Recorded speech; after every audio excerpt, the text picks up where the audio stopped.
Ako si Adrian, isang OFW dito sa Canada.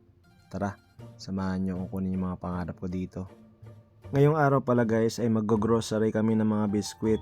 Kasama ko pala si Ate Carol dito guys. Shoutout sa'yo Ate Carol, napakabait mo. Wala na naman tayong ambag sa gas guys. Kailangan ko talagang bumili ng biskwit guys, lalo na kapag break time. Kasi may 15 minutes break time kami dito, kaya ito yung mga kinakain ko. Pangtawid gutom lang ba guys?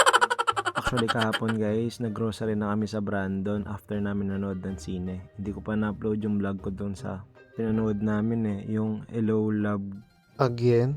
Parang mali Parang Hello Sahod Goodbye. Going back guys, nandito na kami sa Safeway. Dito kami mag-grocery ng mga biscuits. Kasama din pala namin dito si Kuya Paul tsaka si Kuya Ton. Naghintay na sila dito sa amin. It's grocery time. Let's go. Para makatipid tayo guys, biscuit lang ang bibilin natin. Let's go. To. Utang inang biscuit yan. Pwede ka nang makakain ng buong pamilya sa Pinas. Kala ko makakatipid tayo. Parang pinapahirapan lang tayo na buhay Mas mura dyan, te? $5.99. Kumag? Kumag? Ay! Yun. Yan ang medyo mura to.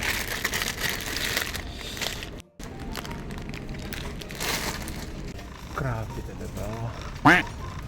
Nang hiya. Kakain na lang talaga ako ng laway. Favorite natin to guys, Pansit not.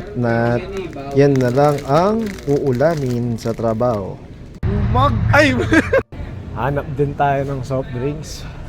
Nakakamiss talaga mag soft drinks ngayon dito guys. Yun. Tang magtutubig na lang talaga ako. Yun, bangus guys.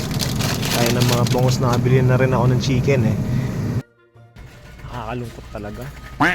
Yung bangus, pwede nang kumain ng dalawang pamilya.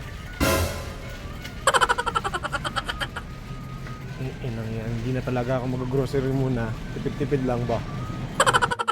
At yun na nga guys, syempre no choice tayo, mag-grocery tayo. And one good thing dito, binigyan tayo ng card. Para siyang rewards card. So kada bili mo dito meron ka makukuhang points na pwede mong i-convert into cash. So ito pala yung grocery ko guys. Ito lang, nasa around $50.